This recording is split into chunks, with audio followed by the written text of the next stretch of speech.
Hello good morning नमस्कार। एक बार फिर से आप सबका स्वागत है वाईफाई स्टूडियोज पे which is a part of an academy. अब देखिए यहाँ पे ये जो सुबह 5 बजे का सेशन होता है इसमें हम लोग स्टैटिक क्वेश्चंस को रिवाइज करते हैं। इसके अलावा जो सुबह 7 से 8 बजे का सेशन होता है वाईफाई स्टडी स्टूडियोज पे ही, यहाँ पे पूरे 1 घंटे में हम लोग पूरी न्यूज एनालिसिस करते हैं। इसके साथ में स्टेट भी डिस्कस करते हैं और कंट्री को भी डिस्कस करते हैं। ठीक है, तो वहां पे मेरे साथ जुड़ना मत भूला करिए और इस सेशन को भी लाइक और शेयर कर दिया करिए। अब देखो, पहले तो हम अनअकैडमी के क्लासेस के बारे में बता दें क्योंकि ये बैच शुरू हो चुका है। अगर अभी तक भी अवेल नहीं किया है तो प्लीज इस बैच को अवेल कर लीजिएगा। एसएससी सीएचएसएल के लिए हो, चाहे सीजीएल के लिए हो, चाहे स्टेनो के लिए प्रिपेयर कर रहे हो या फिर स्टेट लेवल एग्जाम के लिए या फिर ट्रिपल एससी के लिए भी प्रिपेयर कर रहे हो, तो इन सब चीजों के लिए यहाँ पर आप इस सब्सक्रिप्शन को अवेल कर सकते हो। इसमें हम पॉलिटी से शुरुआत कर चुके हैं, ज्योग्राफी, इकोनॉमिक्स, करंट अफेयर्स भी हम पढ़ाएंगे आगे। और बेस्ट इंपॉर्टेंट पार्ट, जब आप इस बैच को अवेल करोगे ना तो अनअकैडमी पे जितने भी एजुकेटर एसएससी के एग्जाम्स के लिए पढ़ाते हैं, आप किसी भी एजुकेटर का कोई भी क्लास देख सकते हो, फिर चाहे वो मैथ्स के लिए हो, चाहे रीजनिंग के लिए हो, चाहे वो इंग्लिश के ही लिए क्यों ना हो। ठीक है, सिंपली बस आपको क्या याद रखना है, इस बैच को अवेल करना है जिसमें आपको मेरे क्लास तो मिलेंगे जब आप कोड यूज कर रहे हो ये Krati10, और इसके अलावा बाकी एजुकेटर्स के भी आपको क्लास उसमें मिल जाएंगे। अब इसके अलावा रेलवे का जो बैच चल रहा है, यहाँ पे अभी हम करंट अफेयर्स करा रहे हैं। इसके बाद हम लोग इसमें जीएस भी पढ़ाना शुरू करेंगे। ये बैच भी आप अभी अवेल कर सकते हो। अभी अवेल करोगे तो इसका बेस्ट पार्ट क्या होगा, जितने भी रेलवे में आपको लोग पढ़ा रहे हैं, मतलब जितने भी एजुकेटर्स पढ़ा रहे हैं, फिर चाहे वो मैथ्स पढ़ा रहे हो, चाहे वो रीजनिंग पढ़ा रहे हो या जीएस पढ़ा रहे हो, कोई भी क्लास आप देख सकते हो अनअकैडमी के एजुकेटर का, वो भी फ्री ऑफ कॉस्ट होगा, कुछ भी एक्स्ट्रा पेमेंट देने की जरूरत नहीं है। इस बैच के लिए भी कोड क्या यूज करना है, Krati10 कोड रहेगा। इसके अलावा 2 और बैचेस आने जा रहे हैं, इसके बारे में बता दें ताकि कोई भी प्रॉब्लम ना रहे। आप लोग की क्वेरीज जब आती है ना तो मुझे लगता है जल्दी से ये इन्फॉर्मेशन आप तक पहुंच जाए। डीआरडीओ का बैच 1 तारीख से शुरू कर रहे हैं और एसबीआई का बैच भी जो है वो 1 तारीख से हम शुरू करने जा रहे हैं, तो बी प्रिपेयर्ड, इस बैच को अवेल करना मत भूलना। इसका जो पूरा शेड्यूल है वो अभी 1-2 दिन में आपको अनअकैडमी पे दिखना शुरू हो जाएगा। बैंकिंग के लिए वेरी इंपॉर्टेंट जीए यहाँ पे स्टार्ट करने हम जा रहे हैं, तो ठीक है, यहाँ पे जुड़ना मत भूलना। कोड वही रहेगा सेम, करंट अफेयर्स के लिए भी आपको वही सारे कोड यूज करने हैं, Krati10। अब देखो, इसके अलावा डिफेंस एग्जाम के इस चैनल को एक बार से सब्सक्राइब कर लेना और ये वाला चैनल भी। अब आ जाओ पहले क्वेश्चन पे। देखो, सेशन को शेयर और लाइक जरूर से कर देना। पहला सवाल यहाँ पे पूछा जा रहा है कि जो पोर्ट ब्लेयर है, जो कि यहाँ पे कैपिटल है किसकी, अंडमान और निकोबार की, ये कौन से आइलैंड पे लोकेटेड है। जब भी हम बोलते हैं ना अंडमान एंड निकोबार, तो अंडमान आइलैंड में आपको काफी सारे 3 आइलैंड मिलते हैं और निकोबार में भी आपको 3 आइलैंड देखने को मिलेंगे। तो पोर्ट ब्लेयर जो है वो कौन से आइलैंड पे लोकेटेड है, तो ये साउथ अंडमान पे है। जब आप मैप देखोगे ना, नॉर्थ अंडमान होगा, मिडिल अंडमान हो जाएगा, साउथ अंडमान होगा, उसके जस्ट नीचे ना एक लिटिल अंडमान भी देखने को मिलेगा। और जब हम नॉर्थ इसकी निकोबार की बात करेंगे तो वहां पे कार निकोबार भी आ जाएगा। इसके अलावा आपका लिटिल निकोबार भी रहेगा और लास्ट में ग्रेट निकोबार भी आएगा। तो दीज आर द थिंग्स। तो इसका आंसर क्या हो जाएगा, पोर्ट ब्लेयर का साउथ अंडमान। अच्छा, यहीं पर आपको मिलता है इंडिया का सिर्फ एक लौता जो सक्रिय ज्वालामुखी है, जिसको हम बैरन आइलैंड के नाम से जानते हैं। ये भी कहाँ पे लोकेटेड है, मिडिल आइलैंड के ऊपर ये लोकेटेड है।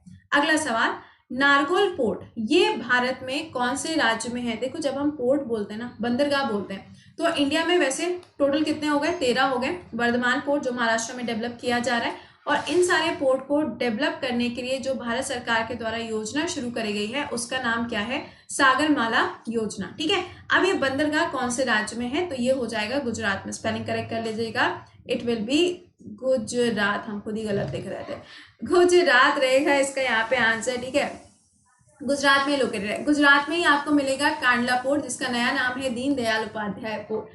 अगला, टोमेटो फेस्टिवल कहाँ पे मनाया जाता है। ये पढ़ते ही तुरंत दिमाग में आ जाएगा, स्पेन के अंदर जो फेस्टिवल होते हैं, जिंदगी ना मिलेगी दोबारा। कुछ ऐसी मूवीज होती हैं जिनको देखने के बाद सच में बहुत बहुत ज्यादा पॉजिटिविटी आती है, एंड जिंदगी ना मिलेगी दोबारा उनमें से एक ऐसी मूवी है। अब देखिए, टोमेटो फेस्टिवल कहाँ पे सेलिब्रेट किया जाता है, कौन सी कंट्री में, तो answer will be Spain. Spain की कैपिटल क्या हो जाएगी, मैड्रिड रहेगी, और इसकी करेंसी क्या है, दैट इज यूरो।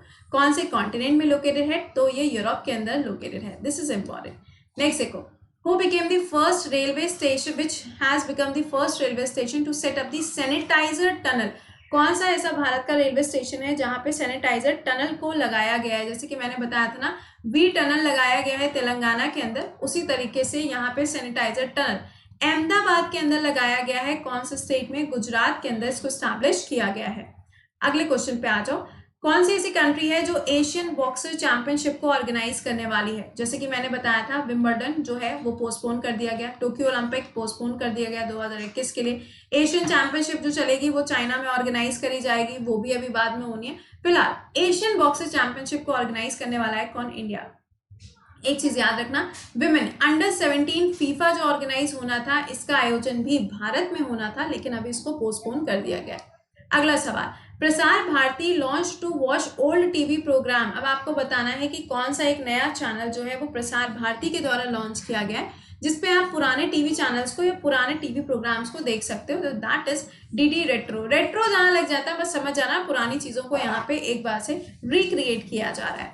अगला सवाल, all India coordinate research project on tropical fruits is located at which place. आपको बताना है all India coordinated research project जो चल रहे हैं वो कहाँ पर लोकेटेड है या फिर वो कहाँ पर चलाए जा रहे हैं। तो ये बैंगलोर या फिर बेंगलुरु के अंदर। बेंगलुरु किसकी कैपिटल है? कर्नाटका की कैपिटल है। कमेंट सेक्शन में इसके सीएम कौन है और गवर्नर कौन है मुझे कमेंट सेक्शन में मेंशन करके बताइएगा। अगला सवाल, मैंगो फेस्टिवल। बड़े फेस्टिवल आजकल मनाए जा रहे हैं, जैसे कि इंडिया में देखो ऑरेंज फेस्टिवल होता है, कहाँ पे? मणिपुर के अंदर इसको सेलिब्रेट किया जाता है। ठीक है, अब आपको बताना है इंटरनेशनल मैंगो फेस्टिवल जो है वो कौन से राज्य में या फिर कौन से केंद्र शासित प्रदेश में मनाया जाता है? तो दिस इज दिल्ली, नई दिल्ली के अंदर इसका आयोजन किया जाता है। देखो एक होता है सनबर्न फेस्टिवल, वो कहाँ होता है? वो गोवा के अंदर होता है। तो इसी तरीके से इनके नाम जो ना ध्यान रखा करो। अगला सवाल, ईज ऑफ डूइंग बिजनेस जो ये रिपोर्ट है ये किसके द्वारा जारी करी जाती है? तो answer will be world bank इसको जारी करता है। इंडिया की रैंकिंग 63 है, लास्ट ईयर 77 थी, और नंबर 1 पे जो कंट्री है वो है न्यूजीलैंड। ये जो यहाँ पे जारी करी गई है इसका हेडक्वार्टर कहाँ पे? वॉशिंगटन डीसी के अंदर है। एंड इंपॉर्टेंट चीज याद रखिएगा कि इसके हेड कौन है? डेविड मालपास इसके हेड है। ठीक, अगला क्वेश्चन ये आ गया यहाँ पे सार्क। आपको बताना है कि इसका जो ये संगठन बनाया गया है, जो ग्रुप बनाया गया है, ये कौन से ईयर में बनाया गया है? इसमें टोटल कितने मेंबर्स आते हैं? 8 सदस्य आते हैं। आपको बताना है कौन से ईयर में बना है, तो ईयर विल बी 1985। इसका हेडक्वार्टर कहाँ पर है? हो जाएगा काठमांडू के अंदर। अगर इसका सेक्रेटरीट पूछा जाएगा यानी कि कहाँ पे इसका गठन किया गया था, तो ढाका के अंदर इसका गठन किया गया था। ठीक है, आई होप यहाँ तक आपको सारी चीजें समझ में आ गई होंगी। अब इसके अलावा जो डिटेल में हम लोग पूरा करंट अफेयर्स पढ़ते हैं उसका टाइम है सुबह 7 से 8। चैनल का नाम है wifi study studios, YouTube channel है। अब देखो यहाँ पे मैंने आपको सारे बैचेस तो बता दिए, लेकिन सीबीएसई का जो बैच है ये बहुत ज्यादा इंपॉर्टेंट है। चाहे आप यूपीएससी के लिए प्रिपेयर करो या फिर किसी भी स्टेट लेवल एग्जाम के लिए, तो आप इन बैचेस को अवेल कर सकते हो 1 महीने के लिए जस्ट ऑफ ₹99, और इस पे भी मिलेगा 10% का डिस्काउंट जब आप यूज करोगे प्रति 10। एक चीज और ध्यान रखना कि यूपीएससी का जो बैच हम शुरू करने जा रहे हैं ये 1 जून से स्टार्ट हो जाएगा, तो do connect with me. Okay, चलिए, अच्छा, तो ये तो बात थी इसके बारे में। अब मिलते हैं आप लोगों से कितने बजे? 7 बजे के सेशन में। तब तक के लिए खुश रहिए, मुस्कुराते रहिए। Take care, bye bye.